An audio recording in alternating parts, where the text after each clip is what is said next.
Hello students, बेटा अभ्यास 5.2 का 7वां क्वेश्चन देखो। उस AP का 31वां पद पता करो जिसका 11वां पद 38 ते 16वां पद 73 है। 31वां पता करना आपां, ठीक है। T31 पता करना आपां। T11 आपां नूं 38 दिता होया, T16 दिता होया आपां नूं 73। हुण इन्हां दे विच देखो TN का फॉर्मूला की हुंदा अपने कोल A + N-1D। तो मैं कल भी समझाया सी, जिदा जे T3 पता करना है A जमा इत्थे 3 भरांगे तो 2D है ना, मतलब ये एक घट के इस फॉर्म में तो सीधे मैं कढ़ लिया। T11 मतलब A जमा 10D बराबर है 38।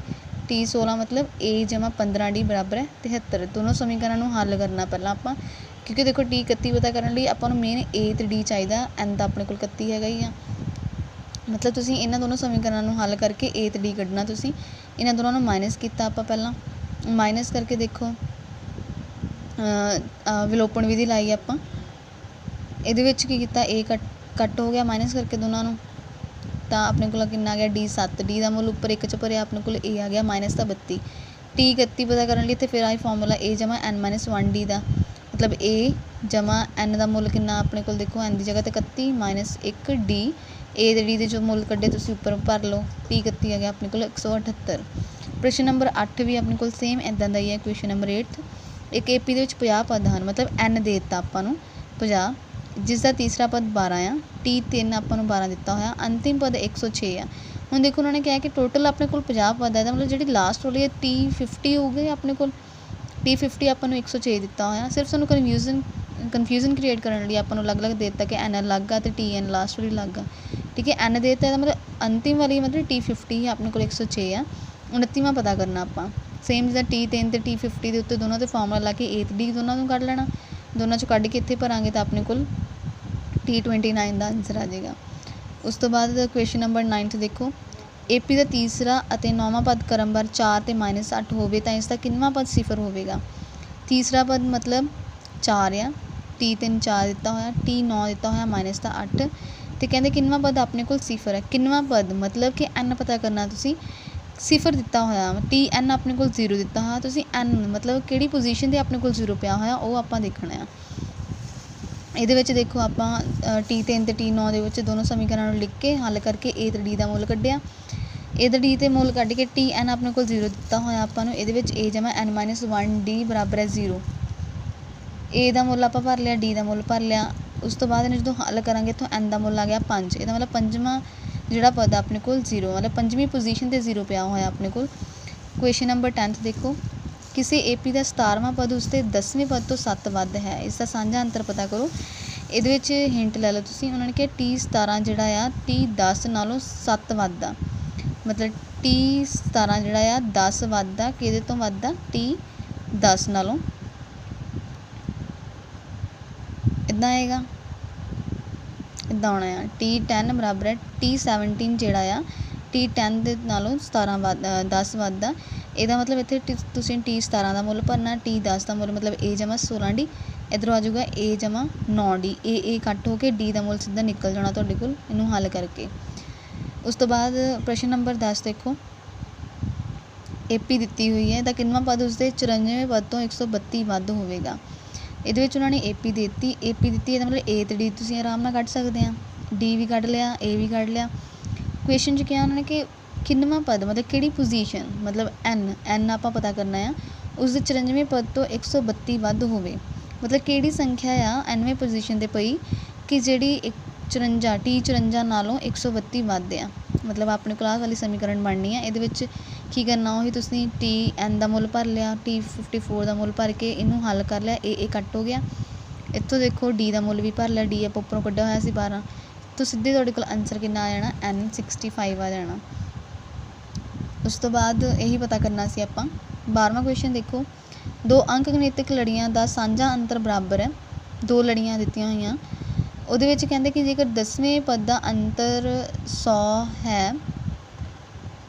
तो इन्हां दे 1000वें का अंतर पता करना तुसीं।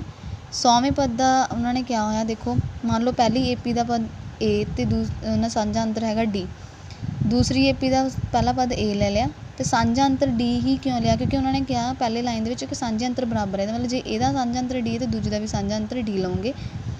10वें पद का अंतर हैगा 100, 10वां पद मतलब T10 ਇੱਕ ਜਿਹੜੀ ਆਪਣੇ ਕੋਲ AP ਆ ਉਹਦਾ T ਲੈ ਲਿਆ, ਮਤਲਬ T10 ਆ ਗਿਆ, ਅਤੇ ਦੂਸਰੀ ਦਾ ਕੈਪੀਟਲ 'ਚ ਲੈ ਲਿਆ। ਦੂਸਰੀ ਦਾ T10 ਆਪਣੇ ਕੋਲ ਕਿੰਨਾ ਆ ਗਿਆ, ਆਪਣੇ ਕੋਲ 100। ਇਹਦੇ ਵਿੱਚ ਫਿਰ ਕੀ ਆ ਗਿਆ, A ਜਮਾ 9D, ਇੱਧਰੋਂ ਆ ਗਿਆ ਮਾਈਨਸ, ਇਹਨੂੰ ਕਿੱਦਾਂ ਲਿਖ ਸਕਦੇ ਹਾਂ, ਕੈਪੀਟਲ A ਜਮਾ 9D। ਠੀਕ ਹੈ, ਇਹਦੇ ਵਿੱਚੋਂ ਫਿਰ ਕੀ ਹੋ ਗਿਆ, 9D ਅਤੇ 9D ਕੱਟ ਹੋ ਜਾਣੇ ਆ। 9D ਜਦੋਂ ਆਪਾਂ ਕੱਟਿਆ ਆਪਸ ਦੇ ਵਿੱਚ ਕੀ ਆ ਗਿਆ, A ਮਾਈਨਸ A ਬਰਾਬਰ ਹੈ 100, ਕਿੰਨਾ ਆ ਗਿਆ, 1 ਸਮੀਕਰਨ। ਹੁਣ ਉਹਨਾਂ ਨੇ ਕਿਹਾ ਸੀ ਤੁਸੀਂ ਹਜ਼ਾਰਵੇਂ ਪਤਾ ਕਰਨਾ, ਹਜ਼ਾਰਵੇਂ ਦਾ ਅੰਤਰ ਮਤਲਬ 30,000 ਮਾਈਨਸ ਕੈਪੀਟਲ T1000 ਕਿੱਦਾਂ ਲਿਖਾਂਗੇ ਆਪਾਂ, A ਜਮਾ 999D ਮਾਈਨਸ ਇਹਦਾ ਆਏਗਾ ਕੈਪੀਟਲ A ਜਮਾ 999D। ਇਹਨੂੰ ਲੈ ਲਿਆ, ਇਹਦੇ ਵਿੱਚ ਓਪਨ ਕਰ ਲਿਆ, ਓਪਨ ਕਰਨ ਤੋਂ ਬਾਅਦ ਕੱਟ ਹੋ ਗਿਆ, ਆਪਣੇ ਕੋਲ A ਮਾਈਨਸ A ਆ ਗਿਆ ਆਪਣੇ ਕੋਲ 100। ਹੁਣ ਇਹਦੇ ਵਿੱਚ ਦੇਖੋ A minus capital A the answer ਇੱਕ ਸਮੀਕਰਨ 'ਚ ਇਹਦਾ ਆਨਸਰ 100 ਸੀ, ਇਹਦਾ ਮਤਲਬ T1000 ਮਾਈਨਸ ਕੈਪੀਟਲ T1000 ਦਾ ਆਨਸਰ ਆ ਗਿਆ 100, ਮਤਲਬ ਦੋਨਾਂ ਦੇ ਹਜ਼ਾਰਵੇਂ ਪਦਾਂ ਦਾ ਅੰਤਰ ਕਿੰਨਾ ਆ ਗਿਆ, 100। ਇਹੀ ਆਪਾਂ ਪਤਾ ਕਰਨਾ ਸੀਗਾ। 13ਵਾਂ ਕੁਐਸਚਨ ਦੇਖੋ, ਤਿੰਨ ਅੰਕਾਂ ਵਾਲੀਆਂ ਕਿੰਨੀਆਂ ਸੰਖਿਆਵਾਂ 7 ਨਾਲ ਭਾਜਯੋਗ ਹਨ। 3 ਅੰਕਾਂ ਵਾਲੀਆਂ ਸੰਖਿਆਵਾਂ, ਹੁਣ 3 ਅੰਕਾਂ ਵਾਲੀ ਸੰਖਿਆ ਦੇਖੋ 100 ਤੋਂ ਸ਼ੁਰੂ ਹੁੰਦੀ ਹੈ, 100, 101, 102, 103, 104, 105, 106 ਇੱਦਾਂ ਕਰਕੇ। ਹੁਣ 7 ਨਾਲ ਭਾਜਯੋਗ ਦੇਖਣੀਆਂ, ਤੁਸੀਂ 3 ਅੰਕਾਂ ਤੋਂ ਇੱਥੋਂ ਸ਼ੁਰੂ ਕਰ ਲਓ, ਅਤੇ 7 ਨਾਲ ਕਿਹੜੀ ਸੰਖਿਆ ਭਾਗ ਹੋ ਰਹੀ ਹੈ। ਜਦੋਂ ਮੈਂ 7 ਨਾਲ ਭਾਗ ਕਰੂੰਗੀ ਇਹਨੇ ਭਾਗ ਨਹੀਂ ਹੋਣਾ, ਕੁਛ ਨਾ ਕੁਛ ਬਚੇਗਾ।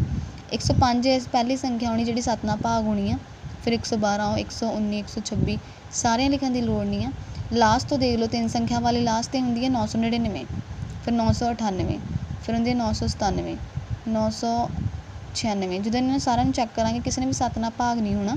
994 ਇੱਕ ਸੰਖਿਆ ਹੋਣੀ ਲਾਸਟ 'ਤੇ ਜਿਹੜੀ ਭਾਗ ਹੋਏਗੀ, ਤੁਸੀਂ ਉੱਪਰੋਂ ਥੱਲਿਓਂ ਉੱਪਰ ਨੂੰ ਜਾਣਾ ਆ, ਠੀਕ ਹੈ, ਚੈੱਕ ਕਰਦੇ 7 ਨਾਲ ਭਾਗ ਕਰਦੇ। ਇਹਦਾ ਮਤਲਬ ਕਿ ਜਿਹੜੀ A ਆਪਣੇ ਕੋਲ 105 ਆ ਗਿਆ, D ਕਿੰਨਾ ਆ ਗਿਆ 112 'ਚੋਂ 105 ਨੂੰ ਮਾਈਨਸ ਕੀਤਾ 7, ਅਤੇ ਲਾਸਟ T ਇਹਨੇ ਕਿੰਨਾ ਦਿੱਤਾ ਹੋਇਆ 994।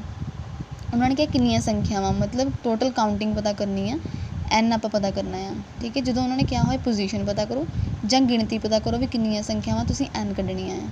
ਇਹਦੇ ਵਿੱਚ ਦੇਖੋ T ਨੇ ਦਿੱਤਾ ਹੋਇਆ 994, ਇਹਦੇ ਵਿੱਚ A ਜਮਾ N ਮਾਈਨਸ D ਦਾ ਫਾਰਮੂਲਾ ਲਾ ਲਿਆ। A ਅਤੇ D ਦਾ ਉੱਪਰ ਮੁੱਲ ਆਪਾਂ ਕੱਢਿਆ ਹੋਇਆ, ਉਹ ਭਰ ਕੇ ਆਪਣੇ ਕੋਲ ਇੱਥੋਂ N ਨਿਕਲਿਆ 128। ਇਹਦਾ ਮਤਲਬ 3 ਅੰਕਾਂ ਵਾਲੀਆਂ 128 ਸੰਖਿਆਵਾਂ ਜਿਹੜੀਆਂ 7 ਨਾਲ ਭਾਜਯੋਗ ਹਨ। ਉਸ ਤੋਂ ਬਾਅਦ ਪ੍ਰਸ਼ਨ ਨੰਬਰ 14 ਦੇਖੋ, ਇਹ ਤੁਹਾਡਾ ਹੋਮਵਰਕ ਹੈ। ਇਹ ਉਹਨਾਂ ਨੇ ਕਿਹਾ ਸੀ 10 ਅਤੇ 250 ਦੇ ਵਿਚਕਾਰ 4 ਦੇ ਕਿੰਨੇ ਗੁਣਜ ਹਨ। 4 ਦਾ ਪਹਾੜਾ ਦੇਖਣਾ ਤੁਸੀਂ, ਪਹਿਲਾਂ ਦੇਖੋ 10 ਤਾਂ ਜਾਣਾ ਨਹੀਂ, ਨਾ 11 ਜਾਣਾ, 12 'ਚ ਆਏਗਾ, 12 ਫਿਰ 16 ਫਿਰ 20 ਐਂਡ ਸੋ ਔਨ। ਫਿਰ ਲਾਸਟ ਦੇਖੋ 250 ਨੂੰ 4 ਨਾਲ ਮੈਂ ਭਾਗ ਕਰਕੇ ਦੇਖਿਆ, ਨਹੀਂ ਹੋਣਾ। ਫਿਰ 249 ਨੂੰ ਕਰਕੇ ਦੇਖਿਆ, ਨਹੀਂ ਹੋਇਆ। ਉਸ ਤੋਂ ਬਾਅਦ 248 ਨੂੰ ਕਰਾਂਗੇ ਤਾਂ 4 'ਤੇ ਜਾਏਗਾ, ਇਹਦਾ ਮਤਲਬ ਲਾਸਟ ਸੰਖਿਆ 248 ਆਉਣੀ ਆ। ਸੇਮ ਉਹੀ ਆ ਗਿਆ ਉੱਪਰ ਵਾਲਾ ਕੁਐਸਚਨ, N ਕੱਢਣਾ ਤੁਸੀਂ ਜਿੱਦਾਂ ਉੱਪਰ ਵਾਲਾ ਮੈਥਡ ਲਾਇਆ ਸੀ। ਪ੍ਰਸ਼ਨ ਨੰਬਰ 15 ਦੇਖੋ, N ਦੇ ਕਿਹੜੇ ਮੁੱਲ ਦੇ ਲਈ ਦੋਵੇਂ AP 2 APਆਂ ਦਿੱਤੀਆਂ ਹੋਈਆਂ ਆਪਣੇ ਕੋਲ, ਇਹਨਾਂ ਦੇ Nਵੇਂ ਪਦ ਬਰਾਬਰ ਹਨ, ਮਤਲਬ ਸਮਾਲ Tn ਬਰਾਬਰ ਹੈ ਕੈਪੀਟਲ D। N ਆਪਾਂ ਨੂੰ ਬਰਾਬਰ ਦਿੱਤੇ ਹੋਏ ਆ। ਆਪਾਂ ਦੇਖਣਾ ਕਿ N ਦਾ ਮੁੱਲ ਕੀ ਨਿਕਲੇਗਾ ਆਪਣੇ ਕੋਲ। ਪਹਿਲੀ AP ਦੇ ਵਿੱਚ ਸਮਾਲ A ਆਪਣੇ ਕੋਲ 63 ਅਤੇ D ਕੱਢ ਲਿਆ ਆਪਾਂ 2, ਅਤੇ ਇਹਦੇ ਵਿੱਚ ਆਪਾਂ ਮੰਨ ਲਿਆ ਕਿ ਇਹਦਾ Nਵਾਂ ਪਦ ਕਿੰਨਾ Tn। ਦੂਸਰੀ AP ਦੇ ਵਿੱਚ ਕੈਪੀਟਲ A ਮਤਲਬ ਪਹਿਲਾ ਪਦ, ਕਿਉਂਕਿ AP ਦੇਖੋ ਦੋਨਾਂ ਦੇ ਵਿੱਚ A ਪਹਿਲਾ ਪਦ ਅਲੱਗ ਹੈ, ਇਹਦਾ ਮਤਲਬ ਉਹਨਾਂ ਦੇ ਨਾਮ ਵੀ ਅਲੱਗ ਅਲੱਗ ਰੱਖੋਗੇ। ਇਹਦਾ ਮਤਲਬ ਇਹ 3 ਕਿੰਨਾ ਆਪਣੇ ਕੋਲ ਆ ਗਿਆ, A ਕੈਪੀਟਲ ਆ ਗਿਆ, ਅਤੇ ਡਿਫਰੈਂਸ ਜਿਹੜਾ ਅੰਤਰ ਆ ਗਿਆ D ਕੈਪੀਟਲ ਲੈਣਾ ਤੁਸੀਂ, 10 'ਚੋਂ 3 ਮਾਈਨਸ ਕੀਤੇ 7, ਮਤਲਬ ਨਾਮ ਅਲੱਗ ਅਲੱਗ ਰੱਖਣੇ ਆ। ਫਿਰ ਜੇ ਪਹਿਲਾਂ 'ਚ ਸਮਾਲ ਹੈ, ਦੂਜੇ 'ਚ ਤੁਸੀਂ ਕੈਪੀਟਲ ਰੱਖੋਗੇ, ਅਤੇ ਇਹਦਾ Nਵਾਂ ਪਦ ਰੱਖ ਲਿਆ ਕੈਪੀਟਲ Tn। ਪ੍ਰਸ਼ਨ ਅਨੁਸਾਰ Tn ਅਤੇ ਸਮਾਲ ਕੈਪੀਟਲ Tn ਆਪਸ ਬਰਾਬਰ ਦਿੱਤੇ ਹੋਏ, ਇਹਨਾਂ ਦੇ ਮੁੱਲ ਭਰ ਲਏ ਆਪਾਂ। A ਜਮਾ N ਮਾਈਨਸ D ਫਾਰਮੂਲਾ ਤਾਂ ਸੇਮ ਹੀ ਆਏਗਾ, ਸਿਰਫ ਉਹ ਕਿ ਸਮਾਲ AD ਅਤੇ ਕੈਪੀਟਲ AD ਆਉਣਗੇ। ਫਿਰ ਸਾਰੇ ਮੁੱਲ ਤੁਸੀਂ ਉੱਪਰ ਲਿਖੇ ਜਦੋਂ ਭਰੋਗੇ, N ਦਾ ਮੁੱਲ ਆ ਗਿਆ 13। ਇਹਦਾ ਮਤਲਬ 13ਵੀਂ ਪੋਜੀਸ਼ਨ 'ਤੇ ਜਿਹੜੀਆਂ ਦੋਨੋਂ ਸੰਖਿਆਵਾਂ ਪਈਆਂ ਦੋਨੋਂ APs ਦੇ ਵਿੱਚ, ਦੋਨੋਂ ਆਪਸ 'ਚ ਬਰਾਬਰ। ਆਨਸਰ